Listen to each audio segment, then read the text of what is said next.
ఆదోని కూటమిలో ముదురుతున్న విభేదాల సెగలు ఇప్పుడు రాష్ట్ర రాజకీయాల్లో హాట్ టాపిక్గా మారాయి. సొంత గూటిలోనే పోరు, తమ్ముళ్ల తిరుగుబాటుతో ఎమ్మెల్యే డాక్టర్ పార్థసారథికి ఊపిరాడని పరిస్థితి ఎదురవుతోంది. కూటమి ధర్మం కోసం తమ సీటును త్యాగం చేసి బీజేపీ అభ్యర్థిని భుజాన మోసి గెలిపిస్తే గెలిచిన ఎమ్మెల్యే పార్థసారథి ఇప్పుడు అదే తెలుగు తమ్ముళ్లను వెన్నుపోటు పొడుస్తున్నారా? నాడు మమ్మల్ని వేధించిన వారికే నేడు ఎర్రతివాచీలా అంటూ వారు భగ్గుమంటున్నారు. అటు బీజేపీ శ్రేణులు కూడా ఎదురుదాడికి దిగడంతో టీడీపీ కార్యాలయం రణరంగంగా మారింది. అసలు ఆదోనిలో ఏం జరుగుతోంది? సమన్వయం చేయడంలో ఎమ్మెల్యే విఫలమయ్యారా, లేక కావాలనే వర్గపోరును ప్రోత్సహిస్తూ తన పబ్బం గడుపుకుంటున్నారా?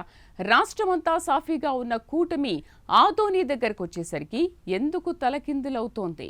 ఎమ్మెల్యే తీరుపై వెన్నుపోటు ఆరోపణలు ఎందుకొస్తున్నాయి? అసలు ఇక్కడ కూటమి ధర్మం పాటిస్తున్నారా? ప్రలోభాలు, కుట్రలు, వెన్నుపోట్లు, ఈ మూడింటి కలయికే ఆదోని రాజకీయమా? అసలు ఈ పంచాయతీ ఏంటో ఇప్పుడు చూద్దాం.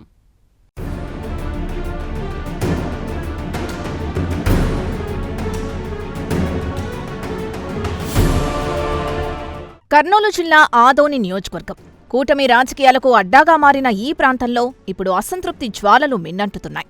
మొన్నటి వరకు కలిసికట్టుగా సాగిన ప్రయాణంలో ఇప్పుడు విభేదాల విస్ఫోటనం కనిపిస్తోంది. స్థానిక టీడీపీ కార్యాలయంలో జరిగిన సమావేశం రచ్చరచ్చగా మారింది. ఎమ్మెల్యే పార్థసారథి సమక్షంలోనే నేతలు బాహాబాహికి దిగడం రాజకీయ వర్గాల్లో చర్చనీయాంశంగా మారింది. టీడీపీ నేత భాస్కర్ రెడ్డి వర్గం ఎమ్మెల్యేను నేరుగా నిలదీసింది.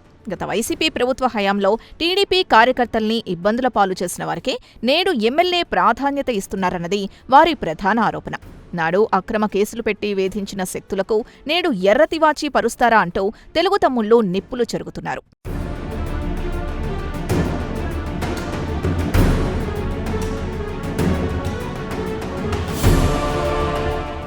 అయితే గత 40 ఏళ్లుగా పార్టీ జెండా మోసిన తమకు దక్కని గుర్తింపు నిన్నగాక మొన్న వైసీపీ నుంచొచ్చిన వారికి ఎలా ఇస్తారని టీడీపీ శ్రేణులు ప్రశ్నిస్తున్నారు.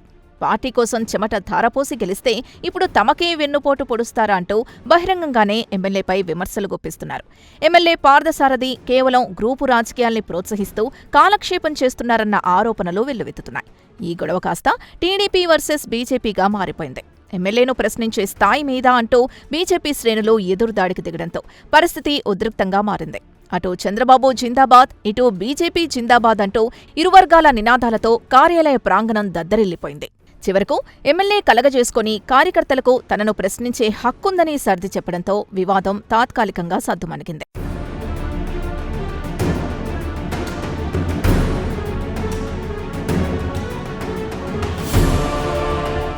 ఇక ఆదోని అభివృద్ధిని గాలికొదిలేసిన ఎమ్మెల్యే నియోజకవర్గంలో చిచ్చులు పెట్టడమే పనిగా పెట్టుకున్నారని స్థానిక నేతలు మండిపడుతున్నారు.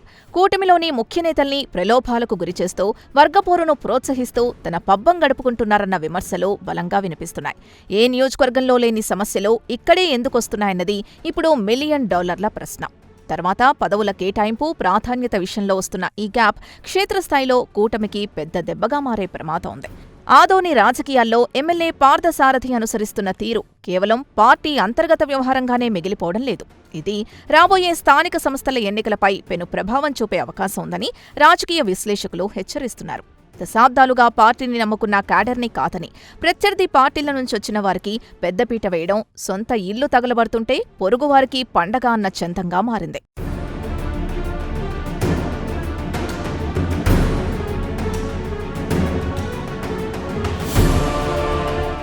ఇకపోతే స్థానిక సంస్థల ఎన్నికల్లో గెలవాలంటే గ్రామస్థాయిలో పట్టున్న కార్యకర్తల కష్టం అత్యంత కీలకం.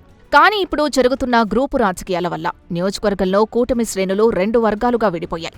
ఈ విభేదాల్ని ఆసరాగా చేసుకుని ప్రతిపక్ష వైఎస్సార్సీపీ మళ్లీ పుంజుకునేందుకు పావులు కదుపుతోంది. కార్యకర్తల్లో ఉన్న ఈ అసంతృప్తి ఇలాగే కొనసాగితే ఎన్నికల సమయంలో వారు స్తబ్దుగా ఉండడం లేదా వ్యతిరేకంగా పనిచేసే ప్రమాదం ఉంది. ఫలితంగా ఓట్ల చీలిక జరిగి పక్క పార్టీకి బంగారు పళ్లెంలో విజయాన్ని అందించినట్లవుతుందని విశ్లేషకులు భావిస్తున్నారు.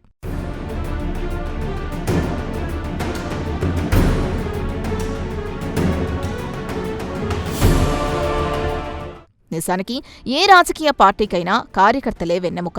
కానీ ఆదోనిలో మాత్రం పరిస్థితి అందుకు భిన్నంగా ఉంది. ఎమ్మెల్యే తీరుపై వస్తున్న వెన్నుపోటు ఆరోపణలు, వర్గపోరు రాబోయే ఎన్నికల్లో కూటమికి గండంగా మారేలా కనిపిస్తున్నాయి. అటు అభివృద్ధిని గాలికొదిలేసి ఇటు సొంత పార్టీలోనే చిచ్చులు పెట్టే రాజకీయాలు చివరకు ఎవరికి లాభం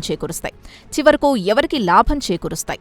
అధిష్టానం ఇప్పటికైనా జోక్యం చేసుకొని ఈ గ్యాప్ని భర్తీ చేయలేకపోతాయి. ఆదోని కోటలో కూటమి జెండా రెపరెపలాడటం కష్టమే అన్నది ప్రస్తుత విశ్లేషణ. మొత్తానికి ఆదోనిలో రాజకీయ సమీకరణాలు వేగంగా మారుతున్నాయి. కార్యకర్తల ఆవేదనను ఎమ్మెల్యే పార్థసారథి ఏ విధంగా పరిగణలోకి తీసుకుంటారో, అధిష్టానం ఈ సమస్యను ఎలా పరిష్కరిస్తుందో వేచి చూడాలి.